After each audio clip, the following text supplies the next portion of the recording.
नमस्कार दोस्तों, आज हम समझेंगे राज्य विधानमंडल के बारे में, स्टेट लेजिस्लेचर के बारे में। इससे पिछली वाली क्लास से मैंने आपको बताया था कि हम पढ़ते पढ़ते भाग 6 तक पहुंच चुके हैं और भाग 6 को हम 3 भागों में बांट के अच्छे से पढ़ेंगे।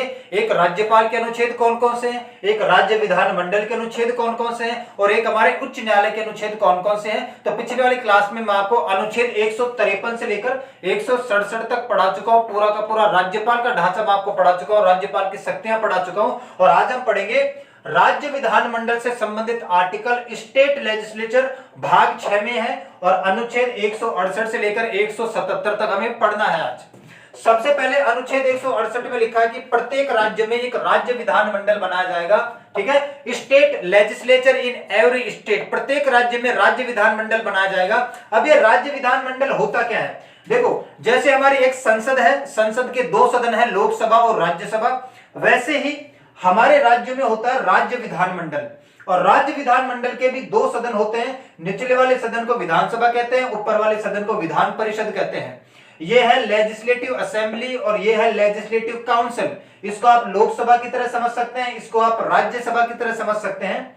जैसे लोकसभा और राज्यसभा में बैठने वाले को हम कहते हैं एमपी, मेंबर ऑफ पार्लियामेंट, वैसे इन सदनों में बैठने वाले को कहते हैं विधायक।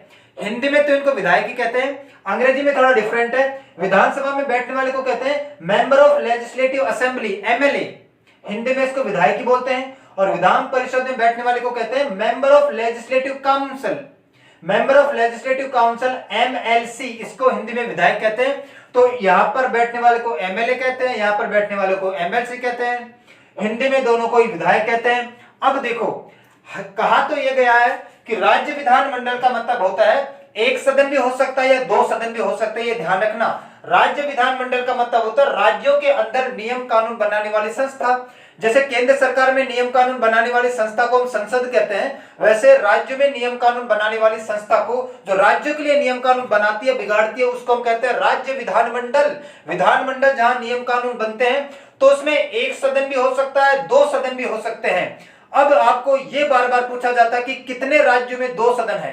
देखो, उत्तर प्रदेश, बिहार, तेलंगाना, आंध्र प्रदेश, कर्नाटक और महाराष्ट्र, ये 6 ऐसे राज्य हैं जिनमें विधानसभा भी है और विधान परिषद भी है, मतलब दोनों सदन पाए जाते हैं। पहले 7 हुआ करते थे, लेकिन आप सभी को पता है कि जम्मू कश्मीर को अब हमने राज्य से केंद्र शासित प्रदेश बना दिया है। जम्मू कश्मीर की विधानसभा इस वक्त भंग हो रखी है, तो अब हम जम्मू कश्मीर को शामिल नहीं करेंगे। ये 6 राज्य ऐसे हैं और याद करने की भी सिंपल ट्रिक है, 2-2 का ज्वाइंट पकड़ना है आपको। यूपी और बिहार को एक साथ लेना है, 2 यहां से हो गए। तेलंगाना और आंध्र प्रदेश को एक साथ लेना है, 2 यहां से हो गए। और कर्नाटक और महाराष्ट्र को एक साथ लेना है, 2 यहां से लेने हो गए। तो कहने का मतलब यह कि 28 राज्यों में से 6 राज्य ऐसे हैं जहां पर विधानसभा भी है और विधान परिषद है। इन 6 राज्यों के अलावा जो 22 राज्य बचे हैं उनमें केवल और केवल विधानसभा है, विधान परिषद नहीं है। इस बात का ध्यान रखना, 22 राज्यों में केवल और केवल एक ही सदन है, विधानसभा। जैसे राजस्थान है, राजस्थान में केवल विधानसभा है, विधान परिषद नहीं है। मध्य प्रदेश में केवल विधानसभा है, विधान परिषद नहीं है। गुजरात में केवल विधानसभा है, विधान परिषद नहीं है। तो कहने का मतलब यह है कि इन 6 राज्यों के अंदर तो दोनों सदन है और इन 6 राज्यों के अलावा जो 22 राज्य बचे हैं वहां पर केवल एक ही सदन है, निचले वाला, जिसका नाम है विधानसभा। तो प्रत्येक राज्य में राज्य विधानमंडल बनाया जाएगा, स्टेट लेजिस्लेचर बनाया जाएगा। विधानसभा एक अकेला सदन भी हो सकता है या विधानसभा और विधान परिषद दोनों भी हो सकते हैं। उसके बाद आर्टिकल 169 क्या कहता है, विधान परिषद का गठन और उन्मूलन। यह शक्ति हमारी संसद के पास है, ध्यान रखना। हमारी संसद किसी भी राज्य में विधान परिषद बना सकती है और किसी भी राज्य के विधान परिषद को हटा सकती है। तो विधान परिषद का गठन और उन्मूलन है, creation and abolition of legislative council. हमारी संसद के पास ये शक्ति है कि वो किसी भी राज्य में विधान परिषद बना सकती है, क्रिएट कर सकती है, निर्माण कर सकती है, और अगर किसी में विधान परिषद है तो उसको हटा भी सकती है, लेकिन उसके लिए फुल मेजोरिटी चाहिए। हमारी लोकसभा में और राज्यसभा में फुल मेजोरिटी होनी चाहिए, मतलब 2/3 का विशेष बहुमत होना चाहिए, तभी जाके आप विधान परिषद बना सकते हो या इसको हटा सकते हो। तो केवल और केवल इतना है कि विधान परिषद को बनाया जा सकता है और इसको हटाया जा सकता है हमारी संसद के द्वारा 169 में। उसके बाद है अनुच्छेद 170। अनुच्छेद 170 में विधानसभा का गठन। हमारी विधानसभा का गठन किसमें है, हमारी विधानसभा का गठन है अनुच्छेद 170 में। विधानसभा का गठन, कंपोजिशन ऑफ लेजिस्लेटिव असेंबली, कैसे हमारी विधानसभा बनती है, तो कहा यह गया है हमारे संविधान के अंदर कि विधानसभा जब भी बनेगी तो किसी भी राज्य में 500 सीट से ज्यादा नहीं होनी चाहिए। ज्यादा से ज्यादा सीट कितनी नहीं होनी चाहिए? 500 से ज्यादा नहीं होनी चाहिए, 500 से कम ही रहनी चाहिए, और कम से कम सीट कितनी होनी चाहिए? 60 से कम नहीं होनी चाहिए। तो राज्य में जब विधानसभा बनाई जाएगी, विधानसभा का गठन किया जाएगा, विधानसभा जब बनाई जाएगी तो 500 से ज्यादा सीट ना हो और 60 से कम सीट ना हो।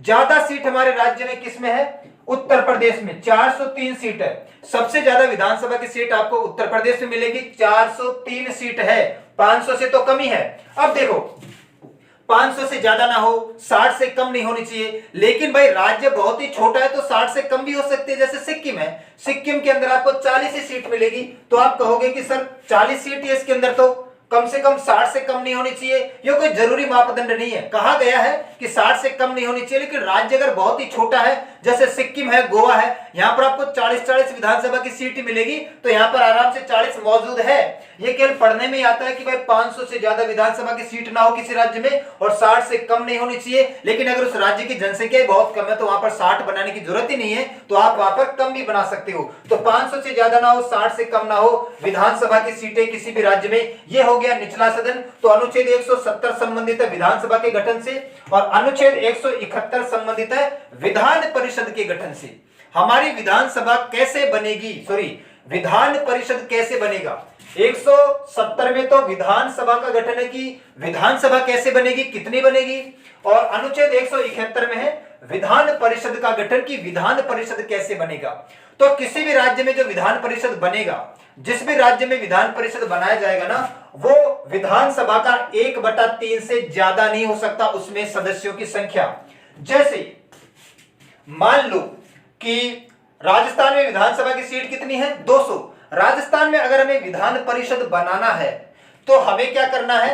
1/3 मतलब 66 से ज्यादा नहीं होनी चाहिए। अगर राजस्थान में विधान परिषद बनाया जाएगा तो यहां पर सीटों की संख्या 66 से ज्यादा नहीं हो सकती है, क्योंकि जिसमें राज्य में आप विधान परिषद बनाओगे, विधान परिषद की सीटों की संख्या विधानसभा की सीटों की संख्या के ऊपर डिपेंड करेगी कि उस राज्य में विधानसभा की सीटें कितनी हैं, निचले सदन में सीटें कितनी है, तो उसका 1/3 से ज्यादा नहीं हो सकती है, और कम से कम 40 से कम नहीं हो सकती है। तो विधानसभा की सीट से 1/3 ज्यादा नहीं हो सकती। जैसे यूपी है, यूपी में है 403 विधानसभा की सीटें। यूपी में अगर विधान परिषद बनाना है, मतलब विधान परिषद है, तो इसका 1/3 करना पड़ेगा आपको, ठीक है। मतलब यहां पे हो गई 125 के आसपास, ठीक है। तो कहने का मतलब यह है कि विधान परिषद जिस भी राज्य में बनाया जाएगा, विधान परिषद के अंदर विधानसभा की सीटें कितनी है, उसका 1/3 से ज्यादा सीट नहीं हो सकती है, और 40 से कम नहीं हो सकती है, ठीक है। उसके बाद अब बात करते हैं कि विधान परिषद की सीटें भरी कैसे जाती है। किसी भी राज्य के अंदर अगर विधान परिषद है, कितने राज्यों में विधान परिषद? केवल 6 ही राज्यों में, अभी मैंने आपको बताया। तो विधान परिषद की सीटें भरी कैसे जाती है? तो सबसे पहले 1/3 सीटें कहां से ली जाती है? नगर पालिका, ग्राम पंचायत, ब्लॉक समिति, मतलब जो हमारी स्थानीय स्वशासन की इकाइयां हैं, जो हमारी लोकल अथॉरिटीज है, जिसको हम नगर पालिका, ग्राम पंचायत, ब्लॉक समिति कहते हैं, यहां से 1/3 सदस्यों का चुनाव किया जाता है। उसके बाद 1/3 सदस्य डायरेक्ट चुने जाते हैं, ठीक है। 1/3 सदस्य डायरेक्ट चुनाव के माध्यम से भरे जाते हैं, कोई भी खड़ा हो सकता है। तो ये हमारा जो विधान परिषद है, ये विधानसभा है, तो विधान परिषद में 1/3 मेंबर चुनाव के माध्यम से भरे जाएंगे, और इनमें वोट आम जनता नहीं डालेगी, इसमें वोट विधानसभा के सदस्य डालेंगे, ध्यान रखना। जैसे विधान परिषद के लिए किसी सदस्य का चुनाव करना, तो बाकायदा मान लो ये खड़ा हो गया है, एक कैंडिडेट खड़ा हो गया, दूसरी पार्टी ने बी कैंडिडेट, तीसरी पार्टी ने सी कैंडिडेट, चौथी पार्टी ने डी कैंडिडेट खड़ा कर दिया, और इसमें वोट कौन डालते हैं? विधानसभा के सदस्य, निचले वाले सदन के सदस्य वोट डालते हैं। तो ये निर्वाचित सीट है, इलेक्टेड है। इसके लिए कोई भी व्यक्ति जो योग्यता पूरी करता है, 30 वर्ष अगर उसकी उम्र है, तो वो आराम से चुनाव लड़ सकता है, और उसमें वोट डालेंगे विधानसभा के सदस्य। तो ये 1/3 सीटें चुनाव के माध्यम से भरी जाती है। अब देखो, ऐसे लोग चुनाव लड़ते हैं, जैसे मान लो कि बीजेपी का कोई कद्दावर नेता है, जैसे मान लो कांग्रेस की गवर्नमेंट राजस्थान में, कांग्रेस के बहुत सारे कद्दावर नेता हार गए, तो फिर वो लोग क्या करते हैं, विधान परिषद के लिए चुनाव लड़ सकते हैं और उसमें वोट कौन डालेंगे, विधानसभा के सदस्य डालेंगे, ध्यान रखना। तो चुनाव के माध्यम से भरी जाती है 1/3। 1/12 सीटें स्नातक ग्रेजुएट, जो 3 साल, कम से कम जो 3 साल की ग्रेजुएट कर चुका है, 3 साल का वो स्नातक है, मतलब कॉलेज का कोई स्नातक है, कोई ग्रेजुएट है, तो 1/12 लोगों को विश्वविद्यालय के स्नातकों को भरा जाता है। 1/12 माध्यमिक शिक्षा के शिक्षक, टीचर्स की भर्ती भी की जाती है। टीचर, माध्यमिक शिक्षा 10वीं क्लास तक के अध्यापक, 10वीं क्लास तक के पढ़ाने वाले शिक्षक, जिसको कम से कम 3 वर्ष का एक्सपीरियंस हो, उसको भी लिया जाता है। कितने, 1/12। और 1/6 सदस्य राज्यपाल द्वारा मनोनीत किए जाते हैं। जैसे आप सभी को पता है कि हमारे राष्ट्रपति 12 सदस्यों को राज्यसभा में मनोनीत करते हैं ना, उसी प्रकार 1/6 सदस्यों को राज्यपाल द्वारा मनोनीत किया जाएगा। और वो अलग अलग क्षेत्रों से हो सकते हैं। 5 मुख्य क्षेत्र हैं, कला, साहित्य, विज्ञान, सामाजिक सेवा और सहकारिता, art, culture, science, social services and सहकारिता, कोऑपरेटिव सोसाइटीज। तो जिस भी राज्य में विधान परिषद है, विधान परिषद का गठन कैसे होता है, विधान परिषद को कैसे भरा जाता है, उसके लिए आपको क्या करना है, 1/3 लोकल अथॉरिटी से लिए जाते हैं, हमारी स्थानीय स्वशासन की इकाइयों से। 1/3 निर्वाचित चुनाव के माध्यम से भरे जाते हैं, डायरेक्ट चुनाव होता है, लेकिन इसमें वोट आम जनता नहीं डालती है, वोट विधानसभा के लोग डालते हैं। 1/12 विश्वविद्यालय के स्नातक लिए जाते हैं। विश्वविद्यालय से जो ग्रेजुएट स्टूडेंट हैं, जो स्टूडेंट है, विद्यार्थी हैं। 1/12 माध्यमिक स्कूल के शिक्षक लिए जाते हैं, जिसको कम से कम 3 वर्ष का क्या हो, एक्सपीरियंस हो। और 1/6 राज्यपाल द्वारा मनोनीत किए जाते हैं, जो कला, साहित्य, विज्ञान, सामाजिक सेवा और सहकारिता। तो अब आप अगर इनको जोड़ोगे ना, तो ये टोटल आ जाएंगे। देखो 1/3 प्लस 1/3 प्लस 1/12 प्लस 1/12 प्लस 1/6, जरा जोड़ना, 12 लघुत्तम ले लेते हैं। 3 चौक 12, 3 चौक 12, 12 एकम 12, 12 एकम 12 और 6 दूनी 12, 4 और 4 8, 9 10 11 12, 12/12 पूरा सदन भर चुका है भाई। आराम से पूरा सदन भर जाएगा जिस भी राज्य में है। जैसे मान लो राजस्थान राज्य के अंदर, मान लो कि अगर विधान परिषद बनाना पड़ेगा तो कैसे बनाएंगे भाई, 200 विधानसभा की सीट है ना, तो 200 का 1/3 66 विधान परिषद की सीटें बनेगी। तो 66 का 1/3 यहां पे लिख देता हूं मैं, 66 का 1/3 ये होंगे, 66 का 1/3 ये होंगे, 66 का 1/12 ये होंगे, 66 का 1/12 ये होंगे और 66 का 1/6 ये लोग होंगे। तो इस प्रकार हमारी विधान परिषद की सीटें भरी जाती है। तो 170 में है विधानसभा का गठन और 171 में है विधान परिषद का गठन। 172 की बात करते हैं, राज्य विधानमंडल का कार्यकाल, टेन्योर की बात करते हैं, कार्यकाल। देखो हमारी विधानसभा का कार्यकाल कितना होता है, 5 वर्ष। हमारी विधानसभा का कार्यकाल कितना होता है, 5 वर्ष। और विधानसभा के सदस्यों का कार्यकाल भी कितना हो जाएगा, 5 वर्ष हो जाएगा। हमारी विधानसभा का कार्यकाल होता है 5 वर्ष का, तो हमारे जो विधानसभा के सदस्य हैं उनका कार्यकाल हो जाएगा 5 वर्ष का। बात करते हैं विधान परिषद की। विधान परिषद का कार्यकाल नहीं होता है। विधान परिषद का कार्यकाल, जैसे आप ऐसे समझो हमारी संसद में है ना, लोकसभा और राज्यसभा, अब तो मैं आपको पूरा पढ़ा चुका हूं। राज्यसभा का कार्यकाल नहीं होता, राज्यसभा कभी भंग नहीं होती है, राज्यसभा हमेशा चलती रहती है। राज्यसभा के सदस्य का कार्यकाल होता है 6 वर्ष। वैसे ही विधान परिषद एक ऐसा सदन है, इसकी तुलना आप राज्यसभा से कर सकते हो। विधान परिषद कभी भंग नहीं होता है, यह हमेशा चलता रहता है, लगातार चलता रहता है। तो विधान परिषद का कार्यकाल नहीं होता है, विधान परिषद के सदस्य का कार्यकाल होता है 6 वर्ष का। विधान परिषद के सदस्य का कार्यकाल होता है 6 वर्ष का और प्रत्येक 2 वर्ष में 1/3 सदस्य निष्कासित कर दिए जाते हैं, रिटायर कर दिए जाते हैं, फिर से इनको भरा जाता है। तो सेम टू सेम प्रोसेस है। जैसे अपने राज्यसभा के सदस्यों का कार्यकाल 6 वर्ष होता है और राज्यसभा के अंदर प्रत्येक 2 वर्ष में 1/3 सदस्य रिटायर हो जाते हैं, वैसे ही राज्यों के अंदर जो अपनी विधानसभा है, विधानसभा के सदस्यों का कार्यकाल 6 वर्ष का होता है और प्रत्येक 2 वर्ष में 1/3 मेंबर निष्कासित हो जाते हैं, रिटायर हो जाते हैं। ठीक है, तो विधानसभा का कार्यकाल 5 वर्ष का और विधानसभा के सदस्यों का कार्यकाल भी 5 वर्ष का, क्योंकि आप सभी को पता है कि 5 वर्ष में विधानसभा को भंग करना पड़ता है, इसका कार्यकाल फिक्स है 5 वर्ष। लेकिन विधान परिषद के सदस्यों का कार्यकाल होता है, विधान परिषद उस सदन का कार्यकाल नहीं होता, क्योंकि सदन तो हमेशा ही चलता रहता है। विधान परिषद के सदस्यों का कार्यकाल 6 वर्ष होता है। ये क्वेश्चन आया हुआ है, कई बार कथन में दे देता है, पूछा जाता है आपसे कि विधान परिषद का कार्यकाल 6 वर्ष होता है। बिल्कुल गलत कथन है। विधान परिषद का कार्यकाल होता नहीं है, वो तो हमेशा चलती रहती है। विधान परिषद के सदस्यों का कार्यकाल होता है 6 वर्ष। उसके बाद अनुच्छेद 173 योग्यता की बात करते हैं। योग्यता सिंपल है कि जो भी व्यक्ति विधानसभा या विधान परिषद के लिए चुना जाएगा वो भारत का नागरिक होना चाहिए, सिटीजन ऑफ इंडिया होना चाहिए। अगर विधानसभा का सदस्य बनना है तो 25 वर्ष होनी चाहिए और विधान परिषद का सदस्य बनना है तो 30 वर्ष की आयु होनी चाहिए। वैसे सेम टू सेम है, लोकसभा के लिए 25 वर्ष, राज्यसभा के लिए 30 वर्ष है ना। तो अगर विधानसभा का सदस्य बनना है तो 25 वर्ष होनी चाहिए कम से कम, विधान परिषद का सदस्य बनना है तो कम से कम 30 वर्ष होनी चाहिए। आप कंपैरिजन कर सकते हैं। अनुच्छेद 174 में है कि राज्यपाल द्वारा सत्र बुलाया जा सकता है और सत्र को भंग किया जा सकता है। भाई राज्य का मुखिया तो राज्यपाल होता है ना। वहां पर मैंने आपको अनुच्छेद 85 पढ़ाया था। अनुच्छेद 85 में राष्ट्रपति के पास ये पावर है कि वो एक सदन या दोनों सदनों को बुला सकता है सत्र के लिए और सत्र को भंग कर सकता है। वैसे ये पावर राज्यपाल के पास है कि राज्यपाल एक सदन या दोनों सदन, मतलब विधानसभा या विधान परिषद एक सदन या दोनों सदनों को सत्र के लिए बुला सकता है, जिसको हम कहते हैं सत्राहूत या समन करना, और उस सत्र को भंग भी करेगा राज्यपाल। और 174 में एक और महत्वपूर्ण बात है कि प्रत्येक 5 वर्ष बाद राज्यपाल द्वारा मंत्री परिषद की सलाह से विधानसभा को भंग कर दिया जाएगा। मैं याद दिला दूं आपको, राष्ट्रपति के टाइम पे मैंने 85 पढ़ाया था। 85 में एक और बात पढ़ाई थी कि राष्ट्रपति महोदय प्रत्येक 5 वर्ष बाद मंत्री परिषद की सलाह से हमारी लोकसभा को भंग कर देते हैं। सेम टू सेम चीज यहां है कि राज्यपाल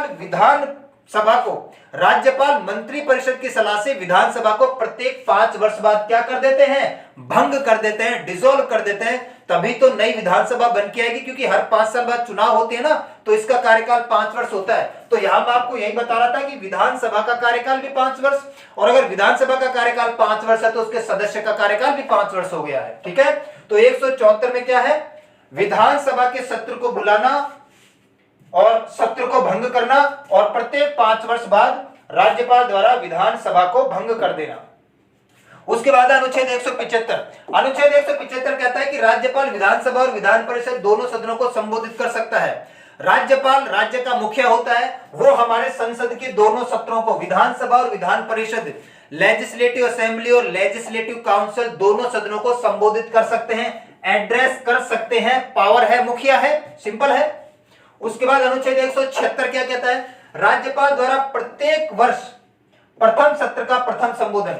मैंने आपको राष्ट्रपति के टाइम पे पढ़ाया है। राष्ट्रपति के टाइम पे मैंने आपको अनुच्छेद 87 पढ़ाया होगा, बेटा ध्यान से देखना। अनुच्छेद 87 में मैंने ये बताया था कि हमारे संसद का जो प्रथम सत्र होता है उसका पहला संबोधन राष्ट्रपति करता है। तो राज्य के अंदर जो भी प्रथम सत्र होगा, साल का जो पहला सत्र होगा, फर्स्ट सेशन होगा, उसको संबोधित कौन करेगा, राज्यपाल। अब देखो 2024 में मान लो चुनाव होने वाले हैं, तो चुनाव के जस्ट बाद, इस साल का प्रथम सत्र तो चुनाव के जस्ट बाद लगेगा ना, तो इसको तो राज्यपाल क्या कर देंगे, संबोधित कर देंगे। उसके बाद 2025, 26, 27 और 28 हर साल जब भी प्रत्येक सत्र होगा उसको भी राज्यपाल ही संबोधित करेगा। तो कहने का मतलब यह है कि प्रत्येक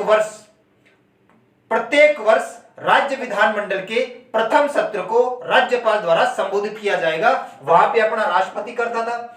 अनुच्छेद 177 क्या कहता है, अनुच्छेद 177 कहता है कि मंत्री और राज्य का महाधिवक्ता, मंत्री के अंदर बेटा मुख्यमंत्री भी आ गया है। मुख्यमंत्री भी अपने आप में क्या है, एक मंत्री तो है। तो मंत्री और राज्य का महाधिवक्ता, मिनिस्टर्स और advocate general of state, advocate general of state 165 में मैंने पिछले क्लास में पढ़ाया है। तो मंत्री और राज्य का महाधिवक्ता अपने विचार रख सकते हैं संसद के दोनों, राज्य विधानमंडल के दोनों सदनों में। मंत्री और राज्य का महाधिवक्ता अपने विचार रख सकते हैं विधानसभा और विधान परिषद में, और इन दोनों सदनों की कार्रवाई में भी भाग ले सकते हैं। तो आप सभी को पता है कि हमारे राज्य विधानमंडल के 2 सदन हैं भाई, एक विधानसभा, एक विधान परिषद। तो मंत्री, सारे के सारे मंत्री इन दोनों सदनों की कार्रवाई में भाग ले सकते हैं, अपने विचार रख सकते हैं, और राज्य का महाधिवक्ता भी इन दोनों सदनों की कार्रवाई में भाग ले सकता है, अपना विचार रख सकता है, क्योंकि ये सरकार का क्या है, वकील है। केंद्र सरकार का वकील भारत का महान्यायवादी है और राज्य सरकार का वकील राज्य का महाअधिवक्ता होता है। राज्य का महाअधिवक्ता, राज्यों के अंदर राज्य का महाअधिवक्ता 165 है और वहां पर मैंने भारत का महान्यायवादी बढ़ाया था 76। ये भारत सरकार का वकील है, ये राज्यों का वकील है। तो राज्य का महाअधिवक्ता और भारत के महान्यायवादी के पास इतनी पावर है कि ये संसद की कार्रवाई में भाग ले सकते हैं। इनके पास केवल वोट डालने की पावर नहीं है भाई, बाकी सारी की सारी पावर है इनके पास। तो देखो जरा, मैं थोड़ा सहूलियत करता हूं आप लोगों के लिए। हमारी ये संसद है, लोकसभा और राज्यसभा। संसद के अंदर भारत का महान्यायवादी बैठता है, महान्यायवादी कार्रवाई में भाग ले सकता है, महान्यायवादी। और इधर हम बात करें तो यह है विधान सभा और यह है विधान परिषद। यहां पर राज्य का महाअधिवक्ता, यहां पर अनुच्छेद 88 भारत का महान्यायवादी है 76 में और राज्य का महाअधिवक्ता है 165 में। यहां पर है अनुच्छेद 88 आएगा, यहां पर अनुच्छेद 177 आएगा। तो केंद्र सरकार की अगर हम बात करें तो अनुच्छेद 88 ये कहता है कि मंत्री और भारत का महान्यायवादी संसद के दोनों सदनों की कार्रवाई में भाग ले सकते हैं, अपने विचार रख सकते हैं। तो भारत के महान्यायवादी के पास इतनी पावर है कि ये हमारे संसद के दोनों सदनों की कार्रवाई में भाग ले सकता है, अपने विचार रख सकता है। केवल और केवल इसके पास वोट डालने की पावर नहीं है। भारत के महान्यायवादी के पास केवल और केवल वोट डालने की पावर नहीं है, वरना एक मंत्री के बराबर पावर रखता है ये। अब यहां पर भी सेम टू सेम चीज है कि राज्य के सारे मंत्री और राज्य का महाअधिवक्ता राज्य विधानमंडल के दोनों सदनों में भाग ले सकते हैं, कार्रवाई में भाग ले सकते हैं, अपने विचार रख सकते हैं। यहां पर राज्य के महाअधिवक्ता को आप एक मंत्री के बराबर ही समझो। ये केवल वोट नहीं डाल सकता है, ये केवल वोट नहीं डाल सकता है, कार्रवाई में भाग ले सकता है। तो अब आपको समझ में आ गया होगा 177 में मंत्री और राज्य का महाअधिवक्ता अपने विचार रख सकते हैं, कार्रवाई में भाग ले सकते हैं। यहां पर 88 कहता है कि हमारे संसद के अंदर मंत्री और भारत का महान्यायवादी प्रौढ़ सिंह में भाग ले सकते हैं। यहां पर 177 कहता है कि राज्यों के अंदर इन दोनों सदनों में मंत्री और राज्य का महाअधिवक्ता भाग ले सकते हैं। भारत के महान्यायवादी को और राज्य के महाअधिवक्ता को आप एक मिनिस्टर के बराबर पावरफुल समझो। केवल ये वोट नहीं डाल सकता, बाकी सारे के सारे काम मंत्री के बराबर ये कर सकता है भाई। तो ये 168 से 177 तक हमने राज्य विधानमंडल के अनुच्छेद पढ़े हैं। इसे अगली वाली क्लास में आपको उच्च न्यायालय पढ़ाऊंगा। तब तक के लिए सभी को धन्यवाद।